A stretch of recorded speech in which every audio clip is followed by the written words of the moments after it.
Covid-19 maxi focolaio all'ex caserma Serena è salito a 133 il numero dei migranti positivi, struttura chiusa e blindata ad ogni contatto esterno. Migranti positivi, situazione preoccupante alla Serena, così il governatore Zaia, che Davò torna sulla questione dei contagi dall'estero e sul Covid chiede pieni poteri alle regioni. Intanto stamane a Jesolo la protesta dei migranti in isolamento alla Croce Rossa, siamo negativi, fateci uscire, dicono, esponendo cartelli sulla recinzione. È ricoverato in gravissime condizioni al Cafoncello il bimbo di 4 anni travolto ieri dal cancello di casa Dosson di Casiero, operato nella notte in prognosi riservata.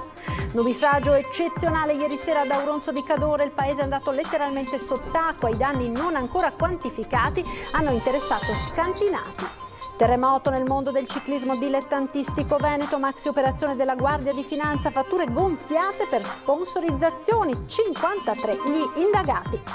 Nasce una web app sulle spiagge venete, permetterà ai turisti di prenotare gli ombrelloni, trovare indicazioni sul meteo ed informazioni sul distanziamento in spiaggia per costruire la propria vacanza in sicurezza. Buonasera e ben ritrovati con l'edizione del Veneto dei nostri telegiornali. In primo piano il nuovo maxi focolaio di infezione da coronavirus all'interno della sede della ex caserma Serena al confine fra Treviso e Casier. Dai 3 casi positivi di ieri, dopo 350 tamponi, si è arrivati oggi a 133 contagiati, struttura chiusa e blindata ad ogni contatto esterno e divisione. Sentiamo. La situazione ad oggi, lo dico per la tranquillità dei cittadini di Treviso, è sotto controllo. Non a caso, nel momento in cui abbiamo trovato i 3 positivi, ci siamo attivati, nell'arco di 24 ore i nostri sono andati a fare i tamponi, l'igiene pubblica, grazie con la collaborazione delle forze dell'ordine siamo riusciti ovviamente a fare i tamponi a tutti i migranti della caserma Serena, trovando 133 persone positive. 133 positivi su poco meno di 300 richiedenti asilo ospitati attualmente alle Serena. Un focolaio scoppiato in pochi giorni che confina i positivi in un padiglione, ma anche il resto degli stranieri all'interno della struttura tra Casier e Treviso.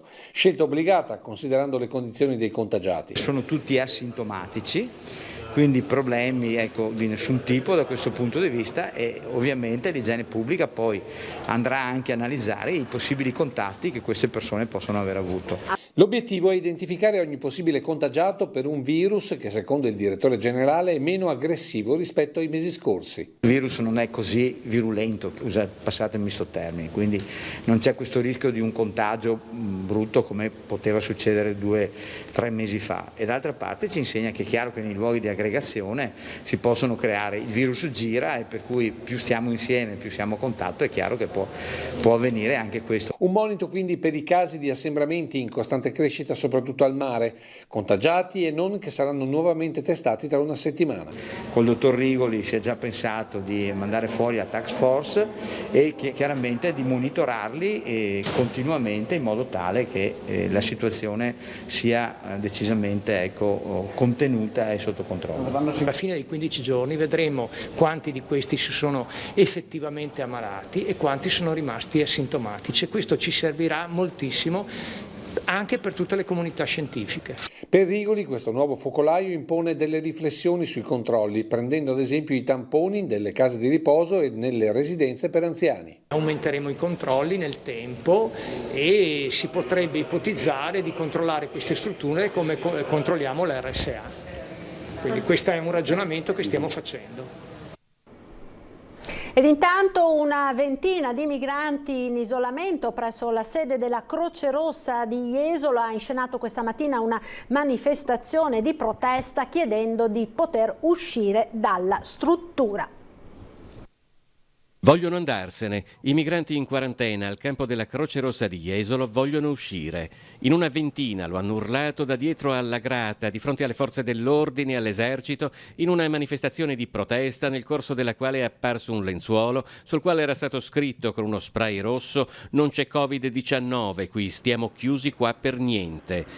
Il via libera ufficiale dell'ULSS 4 Veneto Orientale non è arrivato, ma la notizia della negatività al terzo tampone dopo 14 giorni di isolamento sì, e ha scatenato la protesta nella struttura dove a metà luglio erano stati rilevati 43 positivi al coronavirus, 42 rifugiati ed un operatore, tutti asintomatici.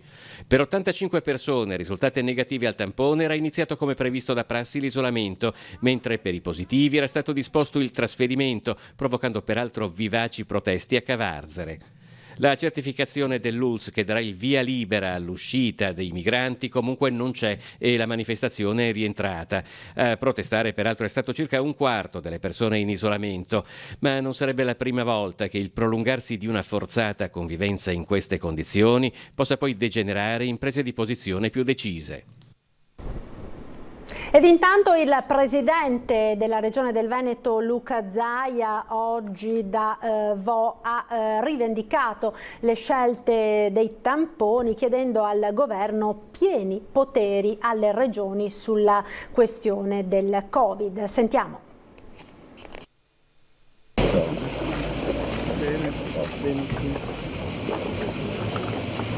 Finalmente arrivava a Vo. Se non avessi quel 21 febbraio sera deciso in autonomia e contro legge di fare 3.500 tamponi, mi ricordo i tecnici mi dissero ormai è una follia, io facciamoli perché non si sa niente di sta roba, ecco, non avremmo isolato gli 88 positivi, non avremmo curato i cittadini e abbiamo soprattutto evitato che Vo diventasse una bomba virale per tutto il Veneto.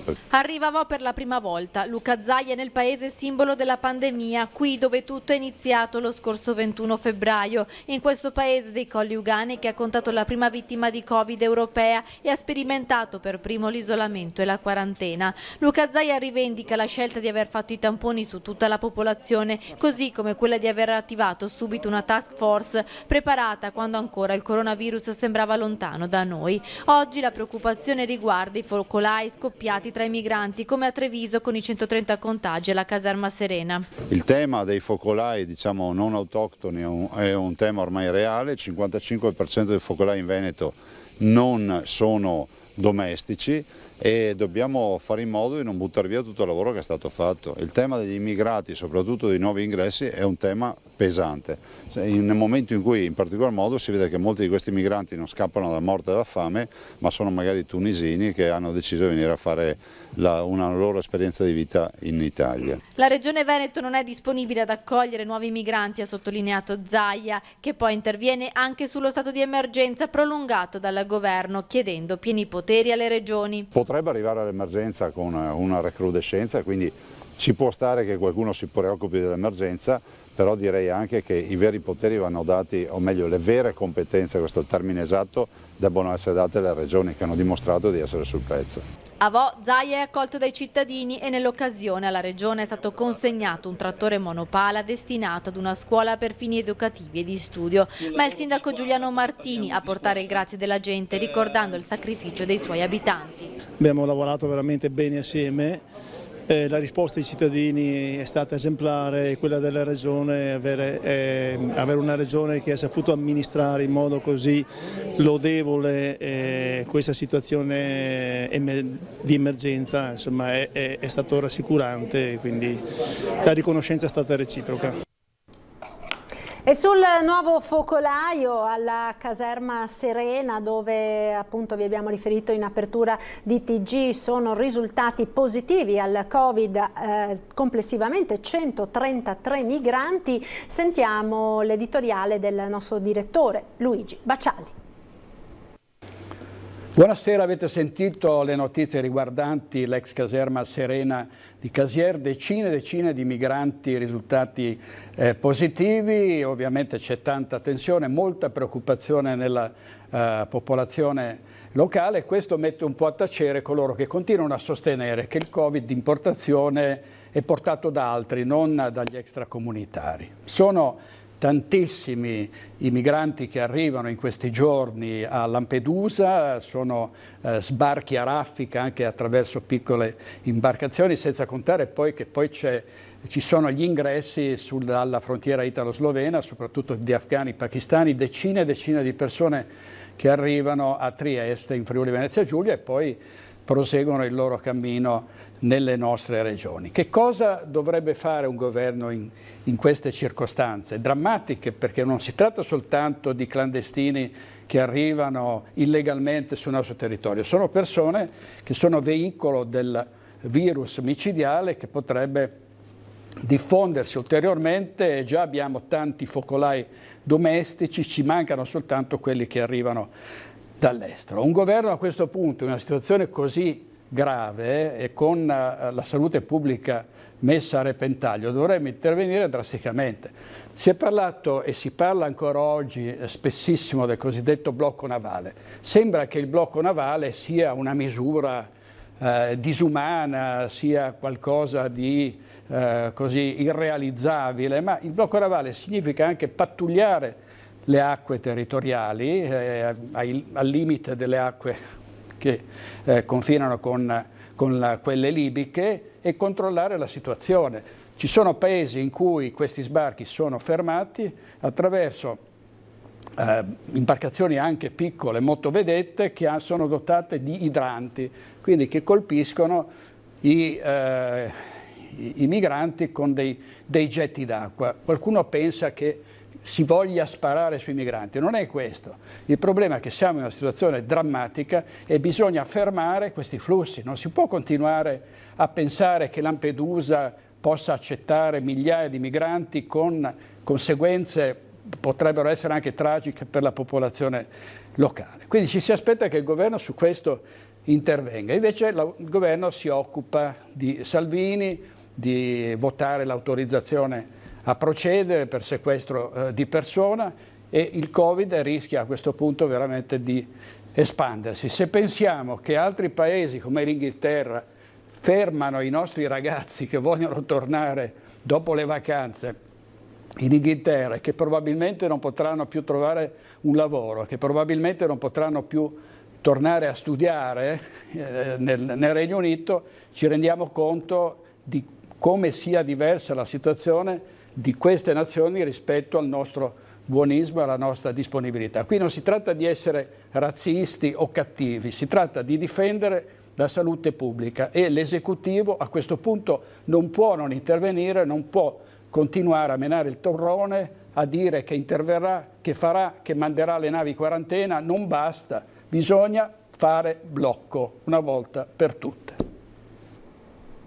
E grazie al nostro direttore Luigi Bacciali noi continuiamo a parlare di Covid perché se la cronaca ci dice che si abbassa l'età dei contagiati e la maggior parte di essi è asintomatica, andando a Vicenza vediamo però che ci sono anche 2 ricoverati in terapia intensiva in gravi condizioni. Sentiamo.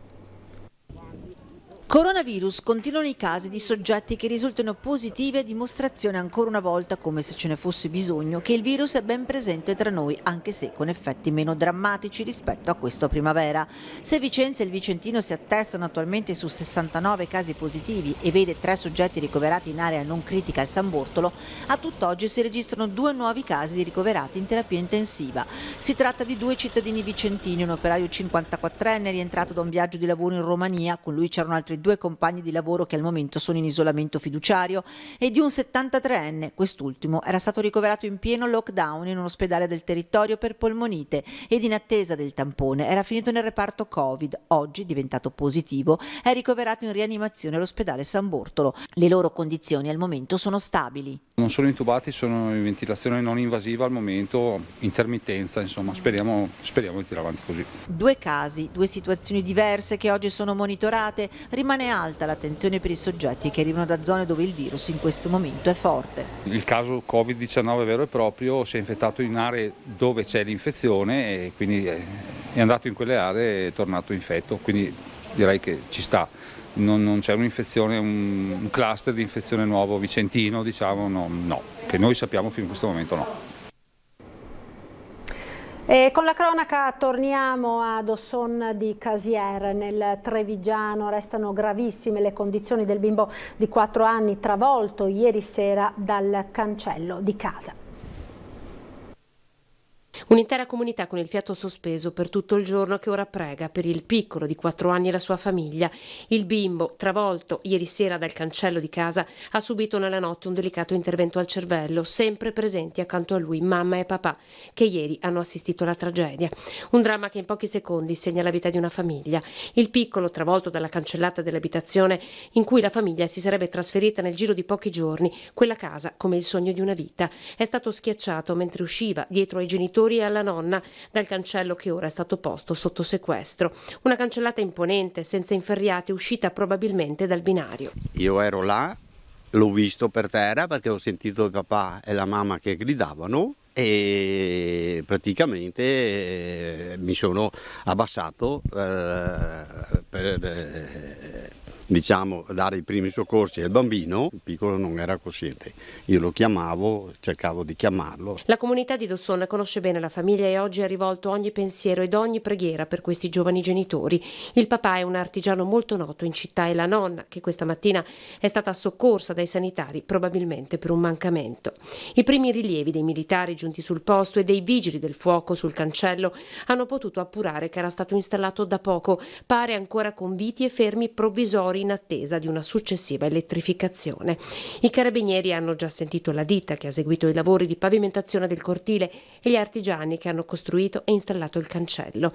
Indagini che dovranno dare delle risposte, un atto dovuto, necessario, mentre la comunità e il sindaco intanto fanno tutti il tifo per lui. Abbiamo un bambino di 4 anni che sta lottando per la vita e la morte e il mio pensiero è lì per i genitori, per i nonni, per tutta la comunità. E penso che insomma sia da stringerci veramente forte a questa comunità che in questo momento ha questo bambino da salvare. La cronaca ci porta ora nel Padovano, a Maserà, dove in un terribile incidente stradale ha perso la vita un insegnante di religione dell'istituto Pietro d'Abano.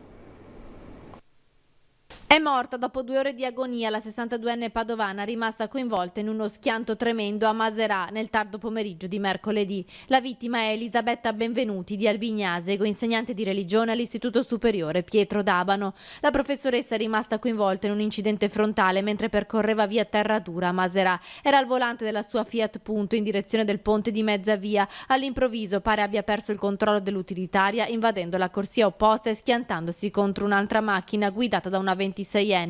L'impatto è stato devastante, con le 2 automobili distrutte che si sono trasformate in una gabbia di lamiere. I pompieri hanno estratto entrambe le ferite, la più giovane è stata trasportata a Schiavonia e attualmente non è in pericolo di vita. Le condizioni della professoressa invece sono apparse subito molto gravi. In ospedale a Padova i medici hanno tentato in tutti i modi di salvarle la vita, ma il suo quadro clinico è peggiorato fino alla morte avvenuta in serata. In Cadore ora con il violento nubifragio che ieri sera si è abbattuto su Auronzo.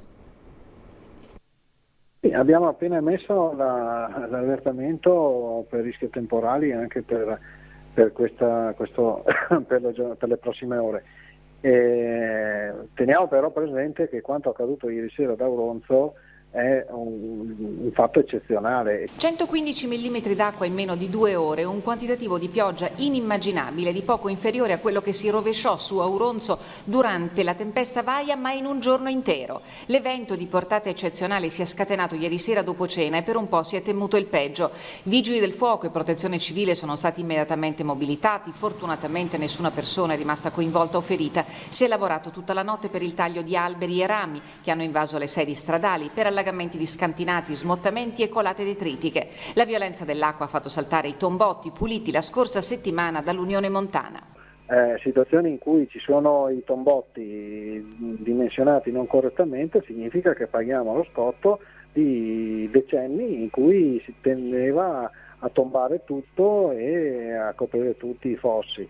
E questo crea problemi. Bloccato da una frana e da una caduta di alberi il passo di Sant'Antonio sulla provinciale numero 6, dove i vigili del fuoco hanno recuperato una famiglia rimasta intrappolata in auto da uno smottamento. Stamattina a Monte dell'Abitato di Auronzo un geologo della protezione civile della regione ha effettuato un sopralluogo. La situazione attualmente è, sono in corso una serie di attività svolte dai vigili del fuoco e dai volontari della protezione civile che sono intervenuti anche un po' da tutta la provincia di Belluno e si sta cercando di tornare alla normalità. Ieri sera il maltempo ha interessato anche la Gordino, in particolar modo la Val di Garesse, dove 3 persone sono state fatte evacuare dalla loro abitazione a causa di una frana sulla comunale di Canale d'Agordo. Il centro funzionale decentrato della Protezione Civile del Veneto ha confermato per le prossime ore lo stato di attenzione in provincia di Belluno per rovesci e temporali. Come si vivono queste prossime ore? Ma queste prossime ore cercare di togliere più materiale possibile in modo tale che non vada ad ostruire ancora appunto questi tombotti e questi punti critici, e dall'altra il ritorno alla normalità nel più breve tempo possibile. Queste sono le 2 sfide. Ed ora la pubblicità, linea alla regia, a tra poco.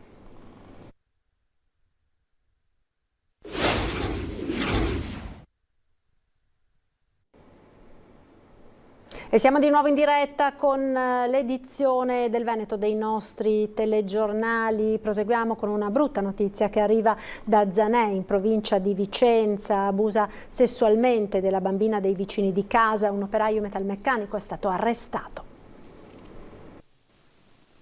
L'orco ha sempre la faccia che non ti aspetti, apparentemente inoffensivo, gentile, disponibile, potrebbe abitare nella porta accanto, magari essere un operaio metalmeccanico e intrattenere rapporti di buon vicinato, talmente buoni che i genitori si fidano di lui e lasciano che la figlia, una bambina di 8 anni, si fermi a giocare nel suo appartamento con i suoi nipotini e il suo cane.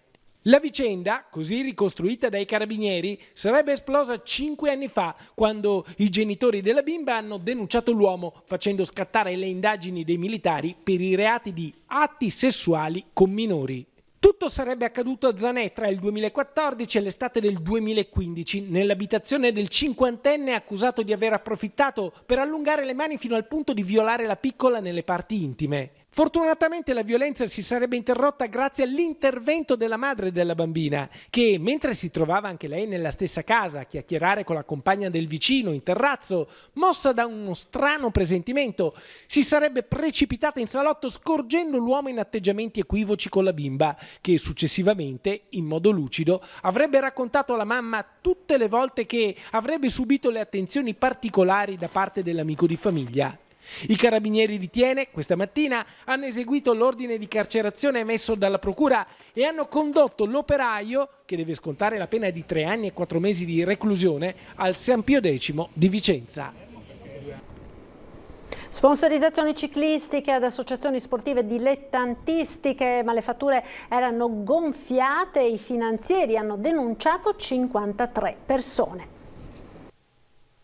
Operazione ritorno in bici della Guardia di Finanza di Vicenza e Bassano del Grappa. Scoperto un giro di false fatture per sponsorizzazioni nel mondo del ciclismo, denunciate 53 persone, 5 di questi residenti a Breganze, Colceresa nel Vicentino, San Martino di Lupere e Curtarolo nel Padovano e Vedelago nel Trevigiano. Sono responsabili a diverso titolo di 2 associazioni sportive dilettantistiche di Breganze. Gli altri 48 denunciati invece sono titolari di aziende che hanno ricevuto dalle associazioni e contabilizzato in dichiarazioni fatture per operazioni parzialmente inesistenti, ovvero con importi superiori a quelli effettivi, sequestrate dai finanzieri disponibilità finanziarie per oltre 100.000 euro.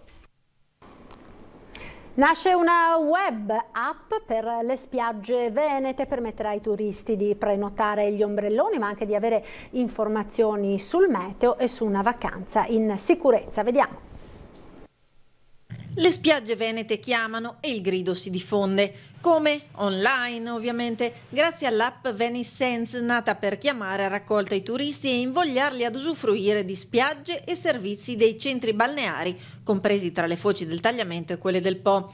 E il nome raccoglie già il contenuto delle schermate, spiagge mappate con dettagli sull'organizzazione dell'offerta turistica. Si parte dalla possibilità di prenotazione dell'ombrellone nello stabilimento desiderato, consentendo di riservare in via digitale anche i servizi ad esso collegati, abbattendo così qualsiasi forma di assembramento alle casse.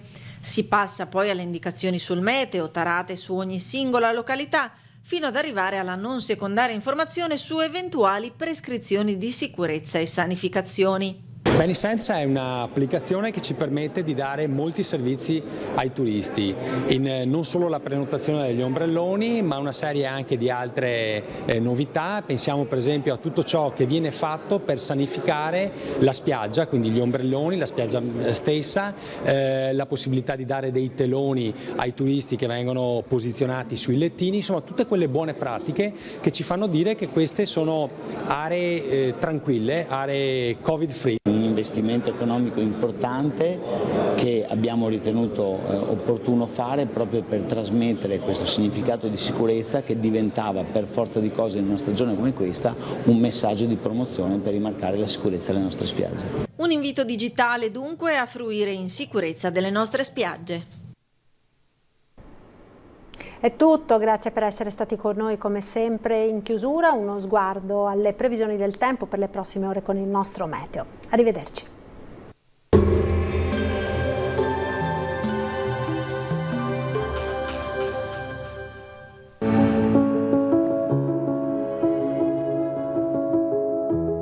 Ad accogliervi sarà Conegliano. Benvenuti al meteo. Anticiclone africano alla sua massima potenza, ci attende una giornata a dir poco rovente sul nostro territorio. Il dettaglio di venerdì 31 luglio. Sul Veneto sarà asciutto con tanto sole dappertutto, cielo sereno vedete o al massimo poco nuvoloso. Nel pomeriggio potrebbe innescarsi qualche temporale sui settori montuosi. Clima decisamente caldo e afoso con temperature minime tra 20 e 25 gradi, massime invece tra 31 e 36 gradi, punte addirittura di 37 gradi. Ci spostiamo ora sul Friuli Venezia Giulia, anche qui non cambia la situazione, bel tempo con ampio soleggiamento su tutta la regione e poche nubi a carattere sparso. Temperature minime fino a 26 gradi, massime sui 33-35 gradi. Infine diamo uno sguardo insieme alla situazione del Trentino Alto Adige, tanto sole anche qui, qualche nube in più sui settori di confine dove non si escludono locali temporali. Uno sguardo alle temperature, minime sui 21 gradi, massime invece fino a 36 all'incirca. Dal meteo di Antena 3 per ora è tutto, arrivederci al prossimo aggiornamento.